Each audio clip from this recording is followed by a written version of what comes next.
How you doing? What I'm going to talk about is bull red fishing, which is about one of my favorite things to do, is catch those big bulls on the beach, and you don't have to be in a boat. I fish from a boat, but a lot of the areas I'm fishing, you can reach from the beach, especially this time of year. As anybody caught the big ones, the great big bull reds? Two. Oh, a few back there. All right. And I just love fishing for them. It doesn't take a lot of work and a lot of rigging. You just basically need a medium to heavy rod. Good reel 30-pound test is what I use. Or you can use braid, which is thinner, and the stronger it just has no give. And what I rigged and showed here is for the hook, we just use like a number 6 circle hook. I'll use 8 or 12 inches, a 30-pound or 40-pound monofilament to a swivel, a bead, and the lead. The bead keeps the lead from breaking that knot and knocking that around, and this line will go up. And when I'm fishing from the boat, basically I'll try to target an area where I see bait or a darker hole, birds especially, and then I just drift. And what the lead does, as it goes along the bottom, it's churning up that sand, and that's what bull reds are looking for, the crabs, and that in the sand. And then you have that bait following. What I use for bait all depends on what time of year it is. If I can get, shrimp always work. Cut mullet is one of my favorite. Even if you buy frozen mullet and just cut the head off and hook that circle hook just through the head and just drag the head, cut it right behind the fins, and that's a great bait. Gives off a lot of scent, and they'll come right to that. If the pogies are out there, if you can get pinfish, live bait, all that works also. Shrimp seems to be the best or the most accessible live bait we have right now. There's not a lot of big schools of bait out there. I went fishing today, and what I've done this week is I've gone out the pass and I looked right along the beach. You can see where the waves are breaking as you're looking out, and then they'll stop and then they'll start again. Generally there's a hole right there. So if you're walking up down the beach and you have a good pair of glasses on, even if you don't see birds or bait, it's worth it to just throw a bait out there and let it sit in that hole. And you might see me just on the other side, just outside those breakers. I'm looking for the same thing.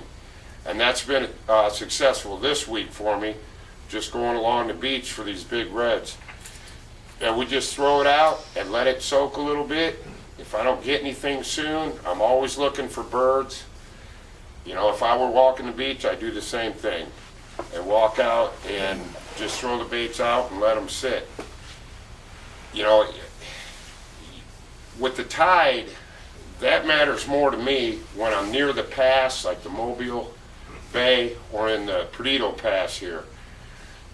Right when it slacks, an hour before, after hours good, I tend to catch a lot more bull reds or redfish in general when the tide is moving. This time of year, it's generally moving in, and that's when I'll start to fish, just before till after it switches in those areas, whether you're casting from the seawall or that kind of thing. There's other ways to target these fish. Anybody fish the jetties out here in Perdido Pass or in boats, or do you know where those are? Okay. The pass that goes out here under the bridge. That's a good gathering point. It's got the deep edges for these bull reds to gather when the tide is moving. Generally, I like to fish when the tide is moving because that's where the bait is going to get congregated and brought along. Like at the bridge, if I'm on a trip, I'll try to get leeward of the bridge pilings. I believe I'm most successful on those redfish when they're going to be behind those pilings, kind of like we're going to stay out of the wind. And that's where they're most comfortable and not going to have to work too hard and just snatch bait. And I try to work those edges there. And and with the circle hook, you don't get as many snags either. If you were to use a small treble or something, because there's a lot of rubble down there and things like that. If I'm trolling, we look for birds all the time. I've got 2 sets of binoculars on I just have a 24 Kenner center console. Now, it can be tricky this time of the year. You might see a lot of birds, but if you got to look close, because they could be just diving above dolphin. And I've chased too many schools of dolphin to find there's really not much bait there. But when I'm trolling, I use these, they're called man stretches. This is a bigger one. This is like a 35. I think I use 25s, and it's the same kind of rigging, about 30, 40 pounds of monofilament on a swivel, and they'll dive down according to the size. If it's a 25, they tend to go 25 feet down. And that's how you gauge it when you're trolling and your speed. And the redfish love these also. When I've been out like on the Dixie Bar in Fort Morgan, or on the beach, if you've got a good pole that'll cast a long way, if I'm not having much luck, if I've got baits off the back, let me shut that off, sorry. All right. If I'm not catching anything on the live bait, I'll throw this tail here. I buy them up here, they got buckets of them, and just put a big jig head on it. So you need a little stouter pole. And I've been out there where the reds were there, and they weren't hitting the live baits. And this is something you could throw far off the bow of the boat, and with that, the monofilament up to the swivel. And I just throw this out and just do a slow lift up on the pole and let it drop. Let it hit that sand. That's why I use that heavier lead. Churn it up a little, reel up slack, bring it up, and let it drop. And that's good technique from the beach also. Well, how many feet of water? Am I looking for this? Yeah, good question. These I tend to use shallower water. On the sandbar out there, it'll go from 4 or 5 feet deep to each side down to 12, 15. I'll probably work them from 10, 12 feet in. Otherwise, they're going down, I think, below the fish. So this is effective along the beach and not shallow water, or not too deep of water on the edges of sandbars. I'll throw it up on the bar and just let it, there's a few different kind there. You got a paddle tail, you got a twisty tail, and these I've been using a lot this year. And if I'm just not getting the bites, even on live pinfish, just something a little different, and it's effective.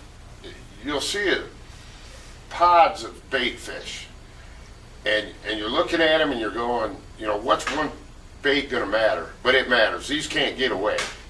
Your live bait on a Carolina rig is not going to get away. They'll find that bait, something a little different that can't swim away out of thousands of bait fish, So I try to change it up a little bit all the time. Throw different tails like this, or just keep moving. If I'm sitting in a spot and it's just not feeling right, and you kind of follow your gut, you kind of see birds over here hanging out. A lot of times if birds are just sitting on top of the water, it doesn't mean the fish aren't there. There's bait down below. The birds will know that. So they're sitting there for a reason. They're not out there because they don't have to be. Now when those birds rise up, start getting excited, that more than likely a bull red has come in there, or a school, and they've churned up that bait. Really, sheephead fishing, just an average 12-pound test spinning rig is all you need. The bait caster, if you like it, your thumb's right there on the spool, it becomes part of the drag. But these are a little easier to use. We use a lot of these down here because we may have lighter bait and it comes off the spool. We don't have to get the spool revolving to cast. So when we're not using a lot of weight, then we may use live shrimp with no weight. That becomes a factor. So the spinning reel is generally the product of choice, unless you're chunking lures for trout, grubs and things like that in the back bays. But sheephead fishing, he's not our glamour fish by any means, but he is very suspicious, very wary, a heck of a fighter. And you don't need a lot of fancy tackle. You know, you need, Ringo was talking about basically a Carolina rig, a slip sinker, a swivel, leader, hook. And you notice I got three different, I got half, 3/4, and 1 ounce lead, because I do fish down here around this bridge a lot and the inlet. And the current is a factor. So when you fish these inlets, the tide becomes something that you have to pay attention to. It really, ingoing, you know, outgoing tide, incoming tide, but you need some tide that positions the fish, positions the bait. But the same thing that Ringo was talking about, I'll use slip sinker above the swivel to get the bait down where we want it. And this little bead, this is braided line, so it's not as susceptible to injury as monofilament. But this little bead also serves a purpose. Some of these leads have a great big hole, and with a smaller swivel, he'll go up in there, and then he's not functional. So, and when I got customers on the boat that aren't real familiar, I'll put one up here so it gets to this ceramic guide before the metal does. But these ghost shrimp that we're going to talk about tonight are, there's a male and a female, and the female has this red material in its brain, which I think eventually becomes eggs. So in using a red bead, even though you've got a leader on here, it can be an attractant. And David will show you some pompano rigs that are primarily for beach fishing that are awesome when you're using dead bait, and the bead becomes part of the attractant. But these ghost shrimp, we got a picture there. We can pass a picture around. Yeah, we'll pass it around. But I had some left over, and they're an oddball looking dude. They are strange looking. And they also bite. They will. This is a male. You notice you don't see any color other than just that opaque, that white. But the female will have a brilliant orange in it. And the male has this long claw too. But the female, I don't know if you guys can see this way back there, but there's quite a bit of orange in here. Yeah. And that becomes the egg material. So this guy's kind of long. Sheephead have a small mouth. He's very soft, so keeping him on the hook gets to be the factor when you're casting him. And I've just recently started using a bigger hook. This used to be, and you'll notice when you're shopping for hooks, a 1 is not a 1 is not a 1. A different manufacturer, different styles. A number 1 hook could be bigger or smaller. But that's a pretty small little hook. But it suits the sheephead and the pompano and the whiting's mouth very well. This hook, this kale hook, is quite a bit bigger. But what it allows me to do, I take the ghost shrimp upside down and facing me, the undercarriage, and I start right in the back of that tail, and I can come all the way through, threading him on there like a night crawler, worm, or a dead piece of shrimp. And when I get all the way to the head, the torso is kind of firm, and then there's this mucous membrane in the middle that connects the head, and it's very soft. And I turn the hook around underneath and come back out the top of his head. There's another hard spot there. So I've kind of got it all the way threaded on there, and the last part of that hook is in this little bit firmer part of his head. Live shrimp are desirable too, but specifically for ghost shrimp, that kale hook has a fairly small bend up there in the point, so it's got a small business end, but it's a longer shank that allows that weight to be threaded on there, so that shrimp to be threaded on there, so you can cast it. But the sheephead specifically is a very structure-oriented fish. He's got teeth that you can see, very readily, and he's barnacles. They love fiddler crabs too. So those crabs are on those pilings. Barnacles are growing down deep on the bottom. Generally for sheephead, we just, in using the current, if you're close enough to structure, you can fish vertically. But in getting back to what Ringo was saying, setting the hook when you first get that bite is not the best procedure. I keep my rod at about 10 o'clock, and I will bow to that fish. I may have it up here, and you're watching your line, and you're watching the tip of your rod, and you'll feel the bite. And I will actually give it some slack, and then I may sweep the rod slowly one way or the other, or lift it until I feel a little pressure. And at that point, I still don't set the hook. Say you're in 15 feet of water, and you're using monofilament, and you're using a pretty fast action rod. There's a lot of bend and a lot of stretch, and you may not move that hook sufficiently to do the job. So I will reel down once I feel that pressure and get it tight, and then I will lift and reel at the same time, keeping that pressure there. I've seen a lot of people, have a lot of folks in the boat that'll set the hook and they'll be all up here. Now they're handcuffed. They got no leverage. The rod's doubled up. They got to crank back down and they'll lose the fish. So we don't have a lot of fish here that require a real fast hook set. Once you get the fish on the rod and you feel it, you can put some pressure on it. You can go ahead but you don't necessarily have to do a snap hook set. These hooks are fairly sharp, and our pompano, our whiting, flounder, redfish, trout all have soft mouths. So if you will let that hook do the job for you and then put pressure on it and keep pressure on it, you'll be more successful. It's access, like Mr. Bonifay was saying with the city, is that parking lot was a very nice place. You had the seawall, there's rocks all around that bridge and that seawall to maintain it, to keep it from eroding.